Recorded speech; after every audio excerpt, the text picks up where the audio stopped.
Many men wish death upon me. Blood in my eyes, dog, and I can't see. I'm trying to be what I'm destined to be, and trying to take my life away. I put a hole in it, fucking with me. My back on the wall, now you gon' see.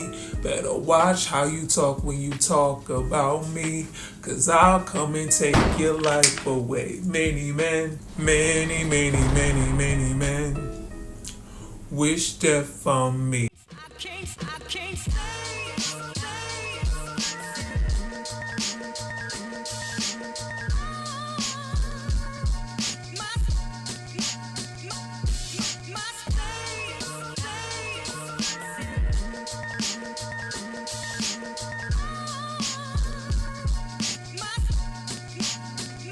Hi you guys, welcome back to my channel. It's Tyra here with another struggle review, here to discuss Paid in Full. Now this movie is from 2002 and it stars Wood Harris, Mekhi Phifer, and Cameron. Now before we get into all things, say, hey, niggas get shot every day, B. You be alright, nigga. You tough, right? I need you guys to drop down and subscribe to my channel and like this video. I'm going to give you guys a moment to do that. Then we're going to come back and discuss just how much they left out of this movie. If you thought for a second that Rico was hella grimy, when you find out the real facts, the real of what happened, oh, nigga was hella grimy, like sleazy. Go back.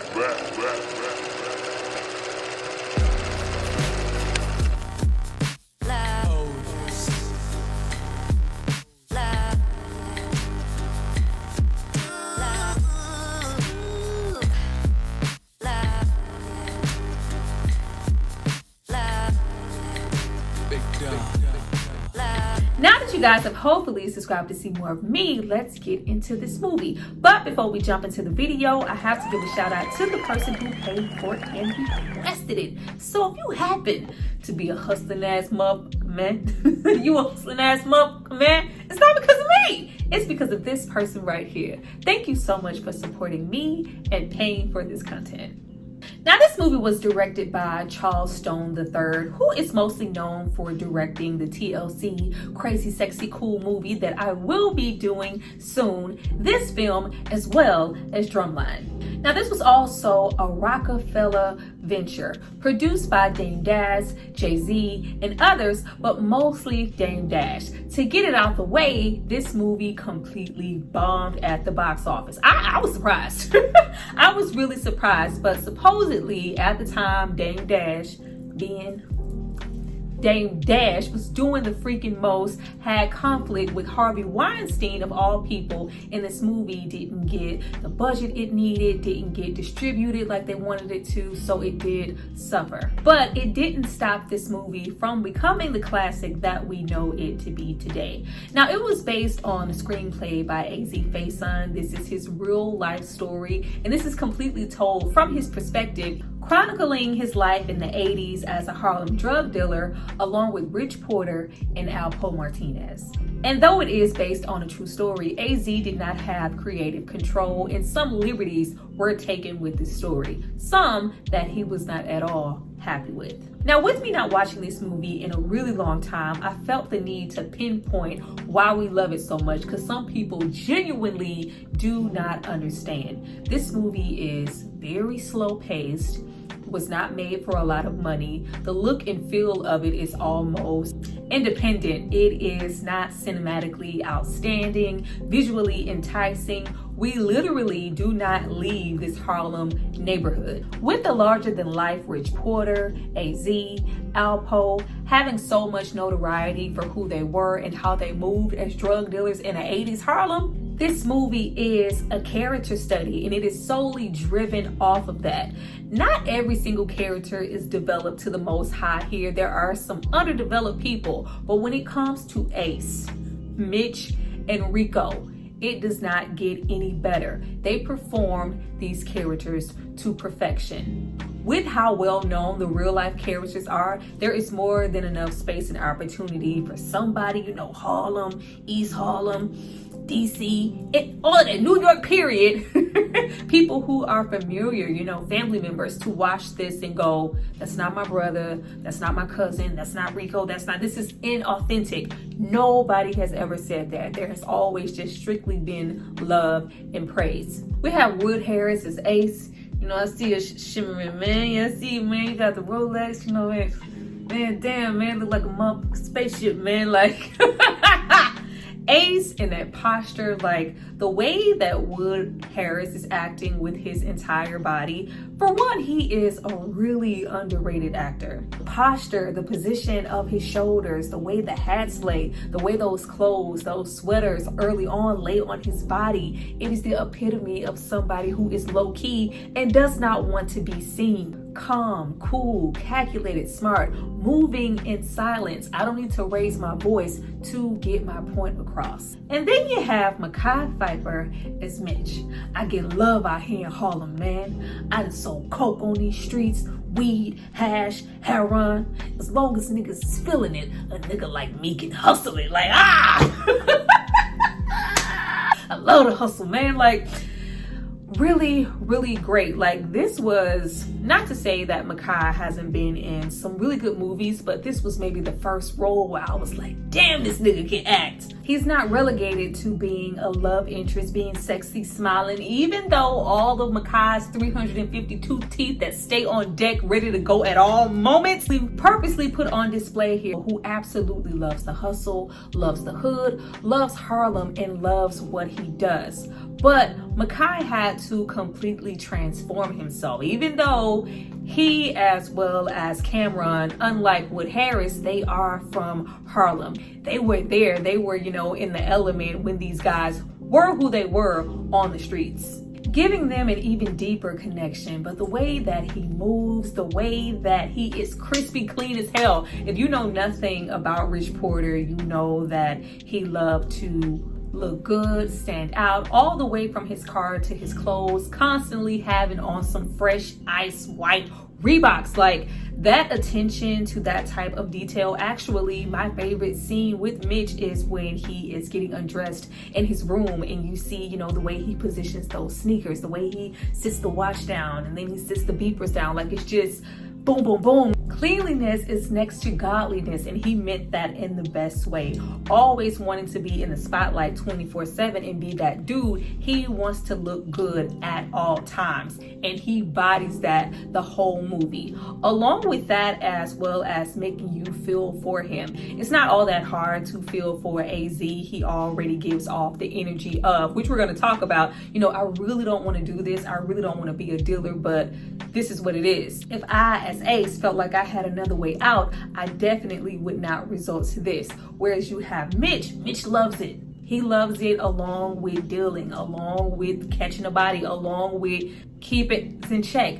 In anybody else's hands, it could have just felt like, why are we feeling bad for this dude? But in Mekhi's hands, there is just so much sincerity that comes along with Mitch. There is a lot of depth given to his character to where you feel for him. And, you know, when his life is lost, you care so much. Then you have Cameron as Rico. Oh my goodness. Like, you cannot tell me that from this, Cameron would not get more opportunities to act in movies. The fact that Cameron was paid less than $10,000 to even portray Rico.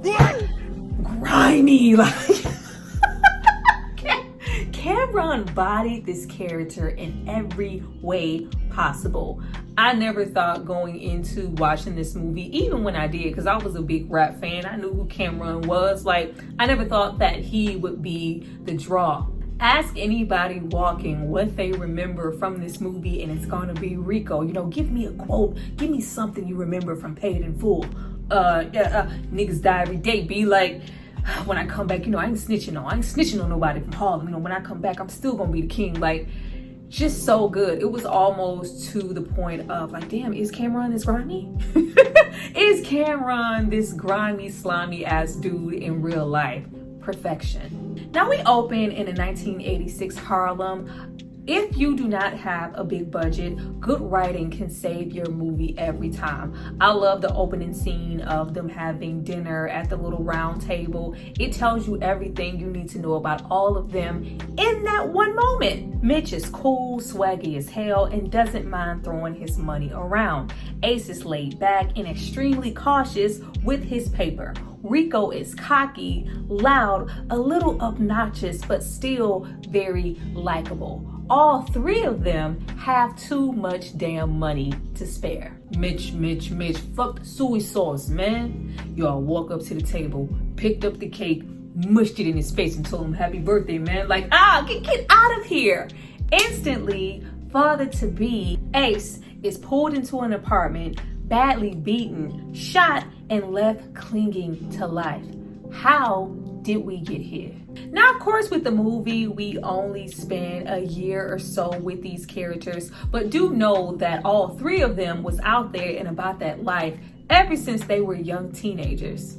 Now, Ace works in a cleaners currently for Mr. Pip, aka Sean McBride, trying to make an honest living, a little too honest for his sister's boyfriend, Calvin, who, like so many others, taunts Ace for working a 9-to-5, dressing a little bummy, and not having anything to show for himself. Now, the look on my face when I found out that the real life Calvin was a stone cold crackhead who got high on his own supply. It was giving, junkie with a hint of Yo Omar coming. Just a reckless dude running around on the streets. Now, that's not to say that Calvin isn't one of my favorite characters.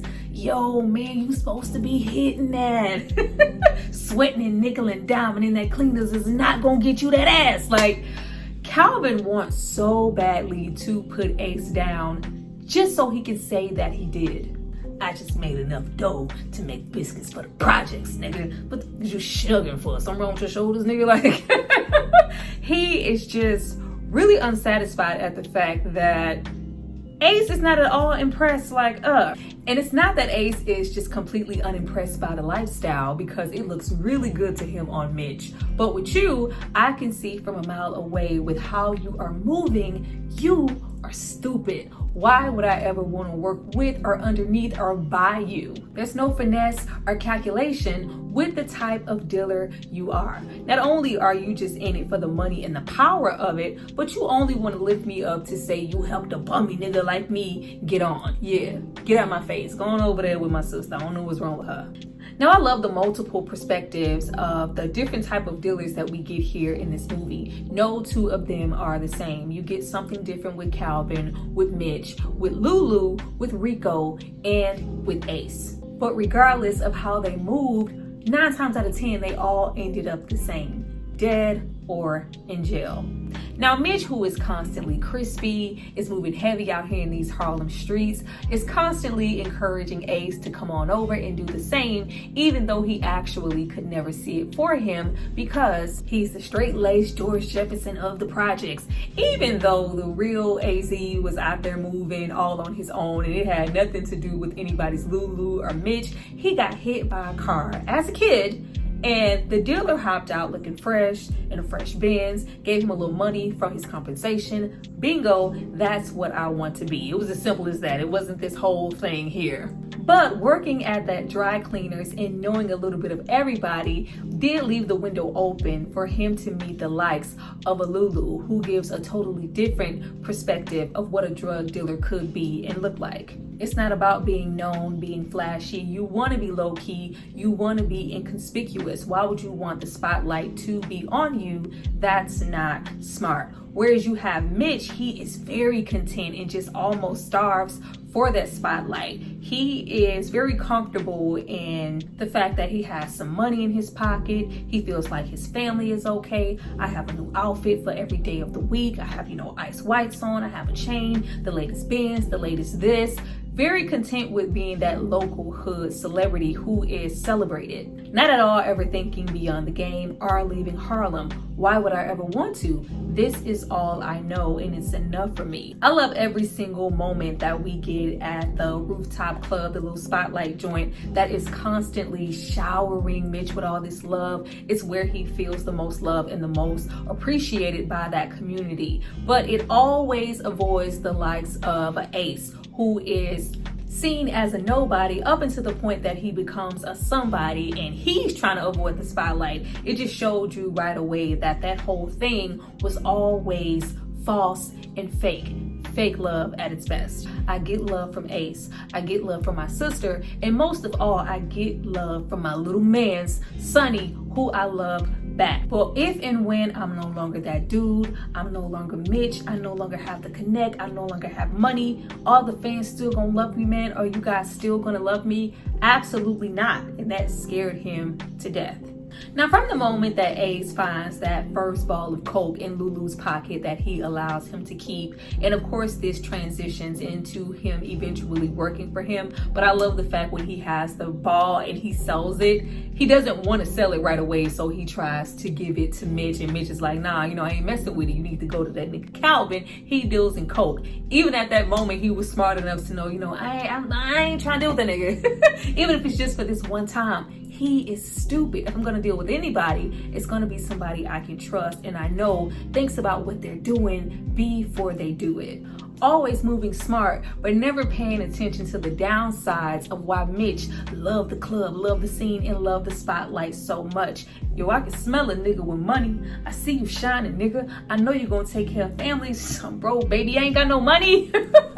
Uncle Ice is one of those downsides. An uncle turned dealer turned junkie that Mitch has not trusted ever since. One of my favorite scenes is when Mitch catches Ice in the house and hems his ass up and throws him out for the last time, saying that, you know, I gave you the drugs to deal them, not smoke them, like get out of here, like you're being a bad example to the likes of Sonny that I care about so much. Now Ice was a whole junkie, but he was speaking truth to power, like you won't even give your mama no real money, like oh man.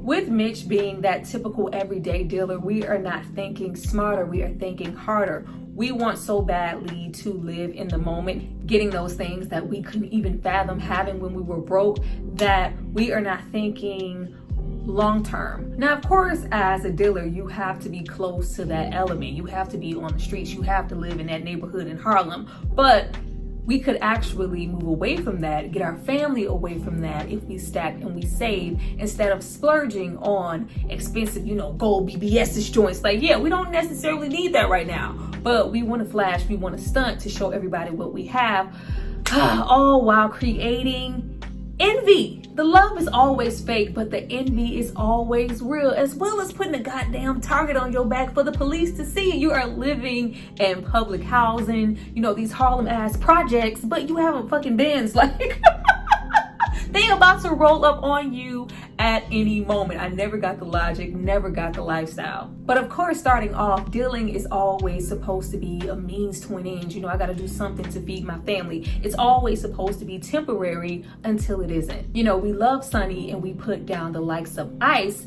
not even understanding that this lifestyle that we're living, our brother is constantly looking up to it, respecting it, eventually wanting to be this. There was never a good example for Sonny anywhere, just a scheming uncle with resentment who was plotting. Now, once Ace moves up the ladder, you know, he's a mover and a shaker with Lulu, the connect, him and baby girl are living good, aka Keisha, a really young Regina Hall here. I'm not sure if this was her first role. I believe it was Love and Basketball, but it's definitely maybe the second. She doesn't get a whole lot of play here in the movie, but I love the one scene, you know, I'm with you because I'm boring too. Like, I love that scene. No, it was in the club, it was stashing out, you know, what's up with that? Like, yeah, what am I supposed to do with this? Go shopping? Like, I ain't impressed by that. Give me that money back. I love that because, you know, I give off that energy of kind of low-key being a boring person myself. I'm not into the club. I'm not into the light. I don't want to be seen. I'm with you because I'm boring too. I love that scene. Mitch is doing time in jail for shooting. But while he's away, a smart Ace is trying to avoid the unavoidable. You know, I don't want the spotlight. I'm not trying to hog this lifestyle, hog every corner, all the money to myself. I share the wealth. You know, I show love. If I show love, if I put everybody on, how could anybody ever be envious of me? How could a problem ever approach me? Because it always does. Even in the likes of Rico, who meets Mitch in prison. Now, when we get into the characters, there are several missing pieces from this real life puzzle. Characters who would have definitely made this movie a whole lot longer. You know, you have Mitch, his right-hand man, who he came up with, his bestie, who he was dealing with, who was unfortunately shot up at the rooftop. Then you have the likes of Azie, who has his own crew. Everybody was low-key really separate, even though they were kind of working together. But the likes of Rico did not meet Mitch anywhere in a prison. Rico came to where they were trying to do business because he was greedy. But individually, they were all a pretty big deal. But Rico has Mitch's back during a scuffle in prison, automatically giving him this aura of trust, strength, loyalty, even though this was just an opportunity for him to get put on with Ace through Mitch. Now, Ace always being the smart one, you know, once Lulu is put down, we could have easily stole those diamonds, stole that coke, and went on about our business, but I'm still trying to keep business popping. If I sell this, then what? I no longer have that connect. Let me sit down with the Colombians and also give them the drugs along with some of the diamonds, not all of them, because, you know, but moving forward with two undercovers, some feds looming around, I only want people in my corner who are validated that I can trust, like Mitch and the likes of Rico, with Mitch getting out and him vouching for him. Yo, I ain't eat yet. Everybody eats beach. You know, get the fuck out of here, motherfucker. Like, turn around. See, Ace, that's what gonna happen with anybody who disrespects his family, because you know I love you, Ace. Whatever you need, I got it. Like, it's all love. I love you. And there was never any love. Never any love, just likability and charisma, which was carrying Rico a long way, you know, in the streets with the motorcycles. Impressive. I believe, you know, I believe he spoke Spanish. Like, he was that dude, but he was also super grimy and willing to get what he wants by any means necessary. Out of all three, even though I think Mitch was a pretty good balance between, you know, a kind of a mixture of the both of them, you know, I'm willing to catch a body if necessary for business. Whereas you have the likes of Ace, he is absolutely not a shooter. And then you get into Rico, who was catching bodies down bad. Like, yo, you see that, Ace? I hit him with my Dougie shit. Like, throw that ass back, man. Like, you are too loud. You are doing too much, you know, with your guns up. Like, we don't need to be moving like this. Be low key. Like, you don't have to be this loud. I mean, so what you saying, Ace? What you saying? What you saying? Like, not trying to hear anything. I'm gonna move the way I want to move regardless because I'm Rico.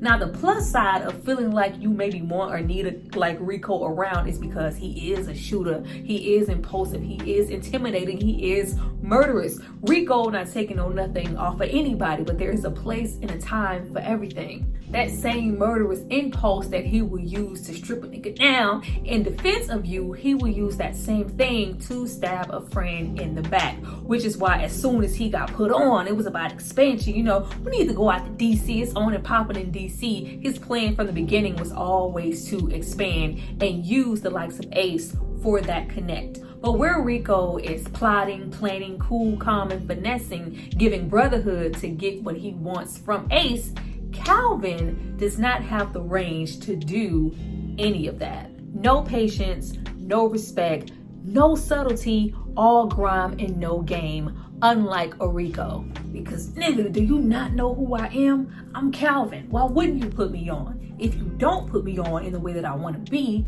I'm just gonna take it anyway. Calvin, fresh out, even though it is not shown in the movie, Ace helps him out and sets him up in the same way that he does with Mitch. You know, money, the little, you know, the block, the little soldiers, the car, the whole nine. Only difference is he didn't allow Calvin to be in charge because he knew that he was unfit to do so. Yo, man, who the gets this old Kermit the Frog face ass nigga? Like, get the out of here, nigga. Like, I don't think Ace setting him up was purely just, oh, let me set Calvin up. It was like, keep your friends close and keep your enemies closer. I know how Calvin has the potential to move. I'm not trying to make an enemy out of this nigga. Pipe down, Rico, get over there, let me handle it. So, when he backs off, fine, I'm gonna let you have it. I'm gonna step off. I would have soldiered up right at that moment. Ace could not give Calvin the one thing that he really, really wanted. He wanted his power back, his position. And when he felt like that was undermined, he moved the way that he moved. Cutting back to Ace being robbed, unable to be there when his baby is born, I know exactly who it is. Even mentions Calvin by name. This is something that the real life Azie regrets to this day, hoping that maybe if he didn't acknowledge the fact that I know exactly who this is hitting me up, that everybody in that room could have lived. With Calvin recklessly taking lives, he's gonna kill me whether I open this safe or not.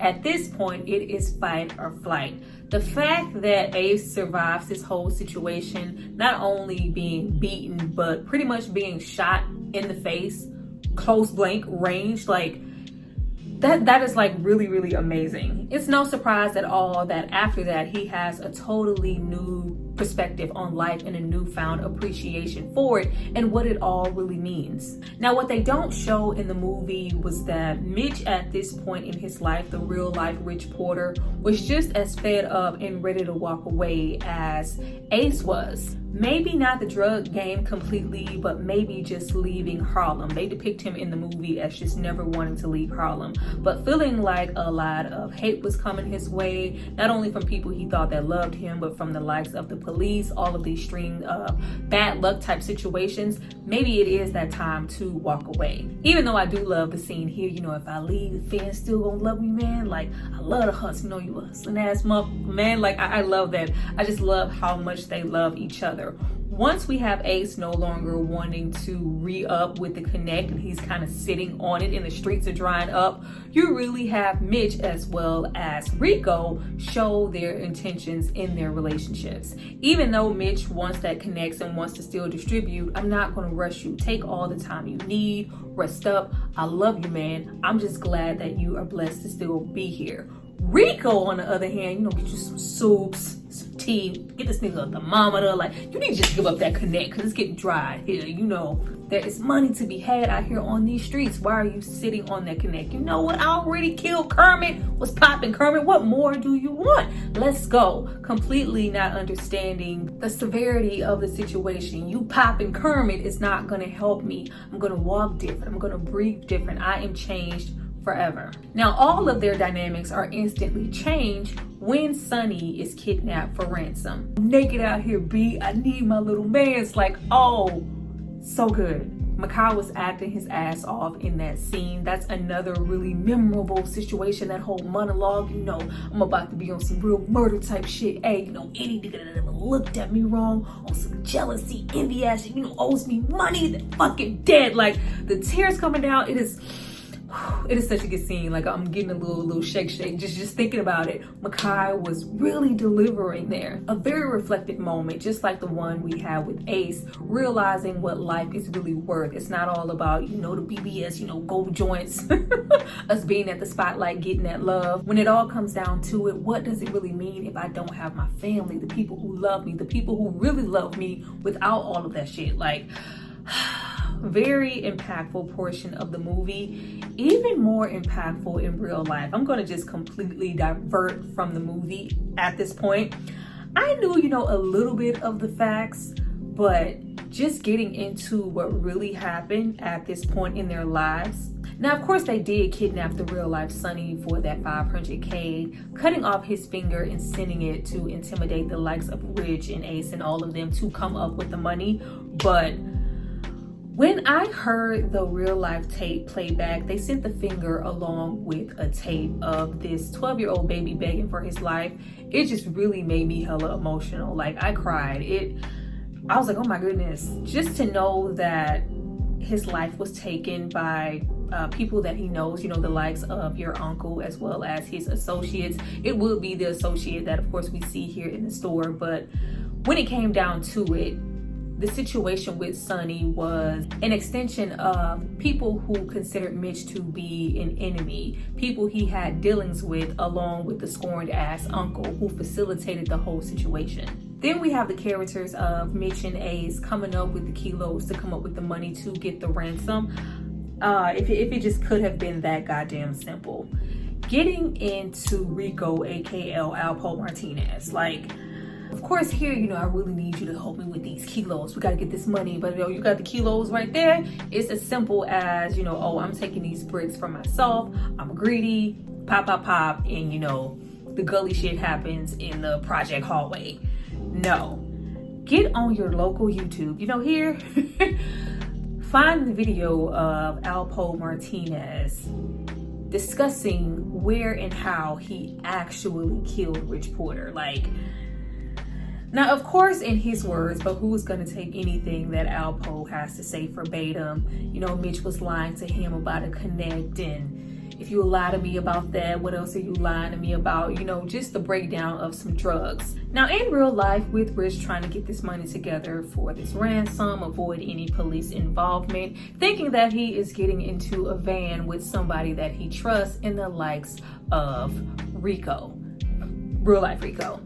Has, his mans, as he puts it, in the back seat, asks Mitch this, same question once again about this connect, feeling like, okay, you're lying to me about it again. Yo, dead it and take him out now. Has the friend shoot him twice. Designated area to dump his body.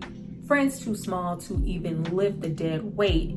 Fine, I'll do it. Picking up the likes of real life Rich Porter and finding out that even though he was shot 2 times, he is still not dead.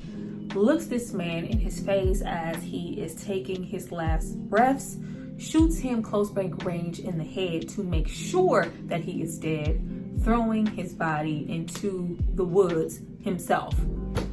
When I saw that shit, when I saw that and saw the footage of how cavalier he's discussing it, I was so disgusted. Of course, returning to the neighborhood, mourning Rich, acting like nothing happened, acting like you didn't just kill this man yourself. Absolutely sick.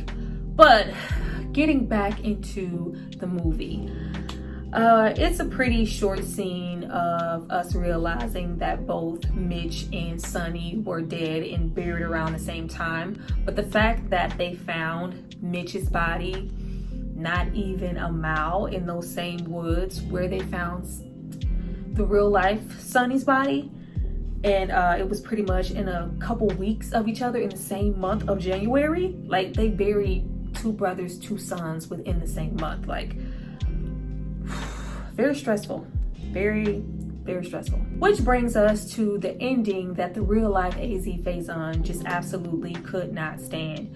After, he survived, he has made it his life mission to help young men avoid the same lifestyle that he chose. This was supposed to be a warning, a message. He felt like it was undermined with them ending the movie not only with a lie, but with him presenting him to be nothing more than a snitch. Yo, B, how you get that scar on your forehead? Or this, I got wild with some freak last night, like, why Rich ain't called me on that? I would have been there. Just lying so convincing. Cameron was acting his ass off. I don't care what nobody say.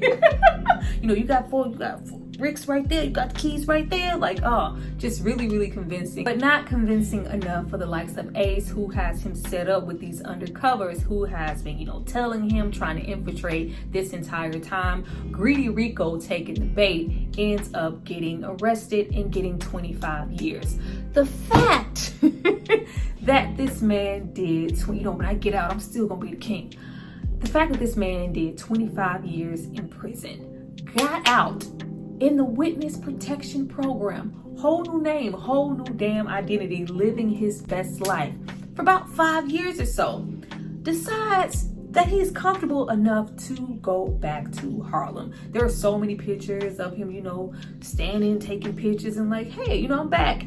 Gets murdered on Halloween. Like, you could have went anywhere. The fact that he was comfortable enough to what up, it's dead it be. Like, it's been 25 years. I can go back to Harlem. It's still good. No, you got dead and died. Like,